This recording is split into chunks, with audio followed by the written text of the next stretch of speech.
Hey, what's up everyone, and welcome to my review for In the Heart of the Sea, which is a brand new Ron Howard directed, Chris Hemsworth starring movie that is the inspiration for the story of Moby Dick, which is a great book. I know there's a lot of people that, love it for the most part. I think most people love it, but I know there's a lot of detractors that don't like it. I know there's some people that are like, oh, it's just social commentary, it's so obvious, all that stuff. Yeah, there's some people that just don't like it, but I really enjoy the story of Moby Dick just as a story. It's a good story, I think.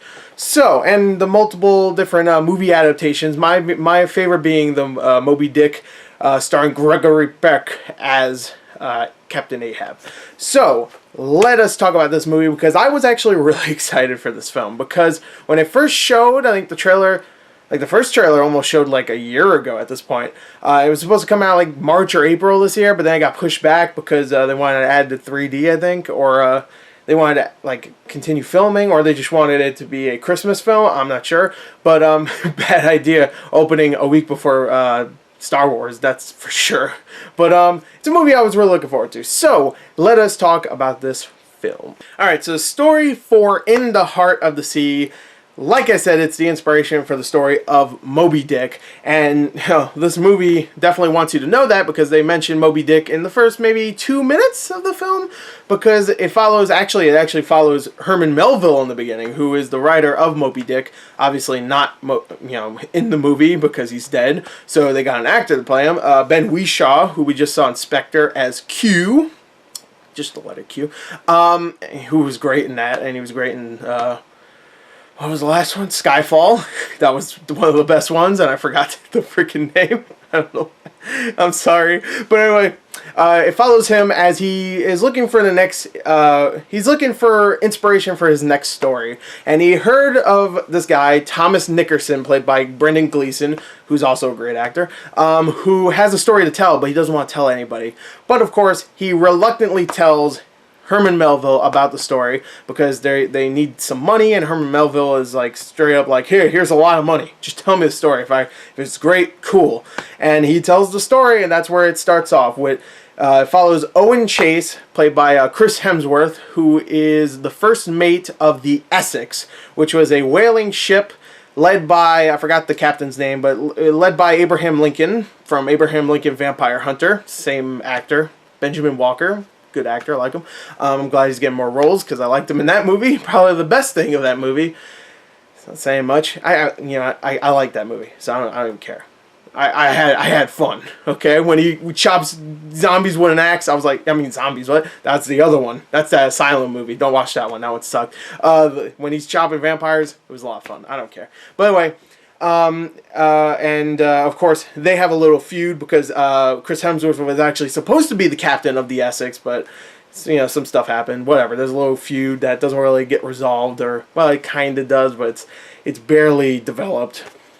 So don't even worry about it. It's not even a big deal. So the Essex is a whaling ship that goes in the middle of the ocean. Of course, they kill whales and steal the good, the richness, the oil from their bellies, or wherever the oil is in a whale. So they take the oil, which was very valuable back then, before we found oil in the ground. Got lucky whales, we found oil somewhere else. And it doesn't scream when we kill it. We can't even kill a ground. You can't kill ground. You're lucky. But anyway, so of course a giant whale appears, destroys the ship, leaves the entire crew along with Owen Chase and the captain and everybody else in 3 little whaling boats as they have to survive until they get back home by just drifting along the sea. And that is the story of In the Heart of the Sea. Alright, so In the Heart of the Sea, I'm not going to lie to you, I was a little disappointed with this film. I was expecting a great film, even fantastic, maybe one of the best of the year. It's Ron Howard. The last movie he did was excellent. I loved it. Rush, really great film with Chris Hemsworth. One of my favorites of that year. And he's made some of my favorite films ever. So, and some, admittedly bad ones. Well, not bad. I like I like the Da Vinci Code.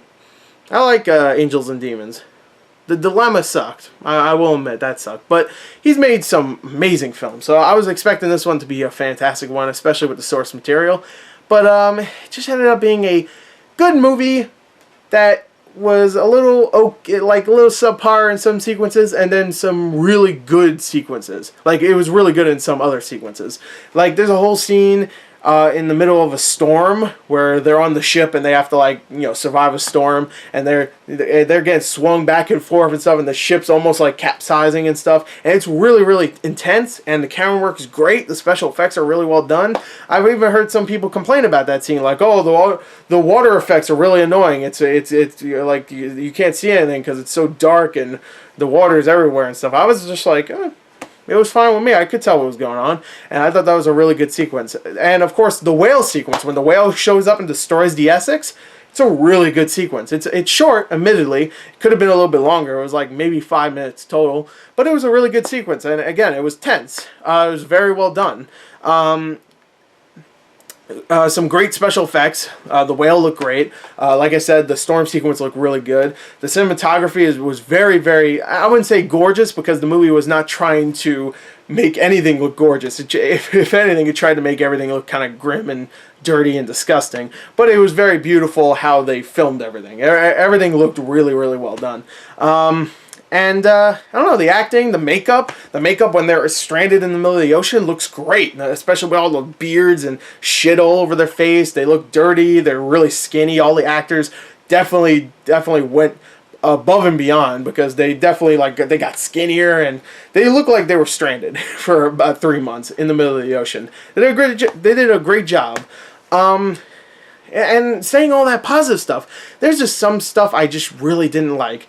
Like the relationship, like I said, between Chris Hemsworth and Benjamin Walker. I liked that first. I said earlier I didn't like it, but the reason why I don't like it is because I like it at first because they built it up, and then they dropped the ball completely later on in the film, where they're like butting heads throughout the entire film. But they, you know, you can tell Chris Hemsworth kind of respects him, and you can kind of tell Benjamin Walker respects him because he knows he is his superior, but he's the captain.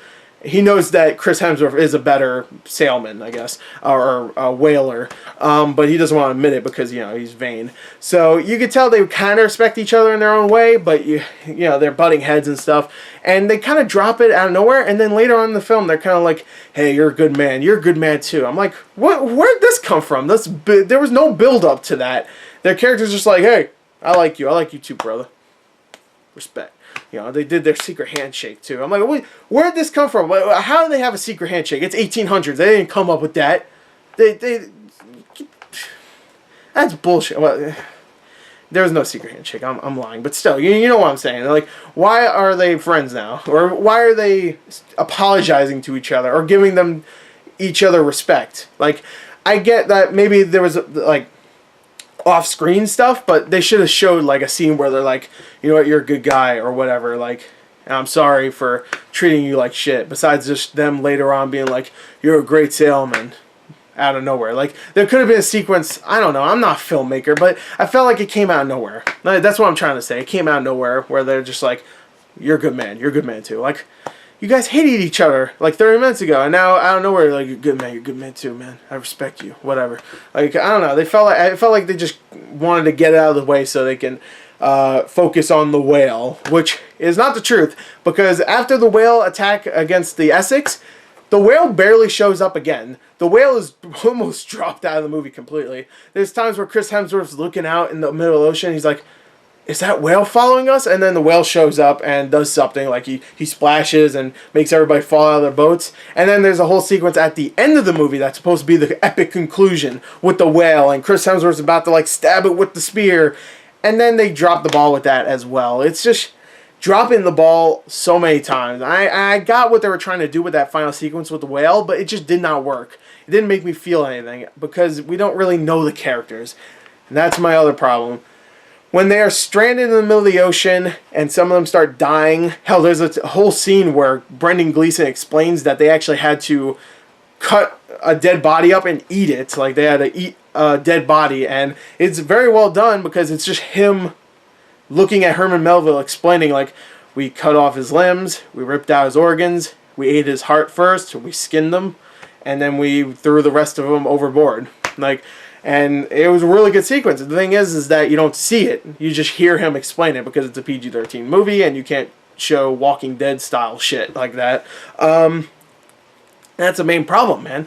You don't get to see this stuff, so you have to have other characters that are more likable and better actors explain it, and then you go back to that scene. I mean, you go back to them in the middle of the ocean, and you're like, oh yeah, I don't know these characters. Like, even Chris Hemsworth, he's really good in the film for the most part. He's very charismatic, but you don't really care for his character. You barely even know him.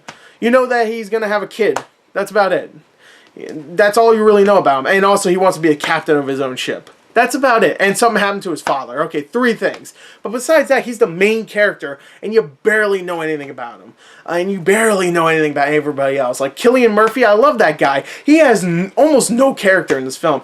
Like, I don't even know who he was. Like, he was the foreman of the boat. That's it. Like, he was the 3rd listed actor in the movie. If you see the poster, he's the 3rd listed actor, and he has barely any character, and he's barely in the film. Like that, you can say that about everybody in here. Tom Holland, who has he's actually the next Spider-Man. He plays the younger version of Brendan Gleeson's character, and for the most part, he's just hanging around listening to people talk. So later on, when Brendan Gleeson's talking about what happened, I guess it would make sense. And he's supposed to have a relationship with Chris Hemsworth's character, and it doesn't really pan out. Like, they actually have a friendship. Like, they talk like twice, and you know, Chris Hemsworth gives him kind of like a snarky response both times, and that's about it. I don't know. I just didn't care about a lot of the stuff in this movie, and that really annoys me because there's other stuff I really do care about. I'm very mixed on this film. But overall, I would say I did like it. I wish the characters were more developed. I wish maybe the whole stranded in the middle of the sea was developed on a little bit more by giving us characters that we care about. So when they have to eat another person, you're like, oh no, don't eat him even though he's dead. I like that character. Besides just being like, I don't know who he is, just fucking eat him. I don't care. Like, I don't know. I wish they gave us more heart in the heart of the sea, I guess. So I'm going to give this movie, I still thought it was alright. I'm going to give it a 25 out of a 40. I thought it had some really good sequences, but it really did annoy me in some aspects. So anyway, there you go. That's my review for In the Heart of the Sea. Has some good stuff, but overall, maybe you should just wait until it's on DVD. So there you go. Thank you, and goodbye.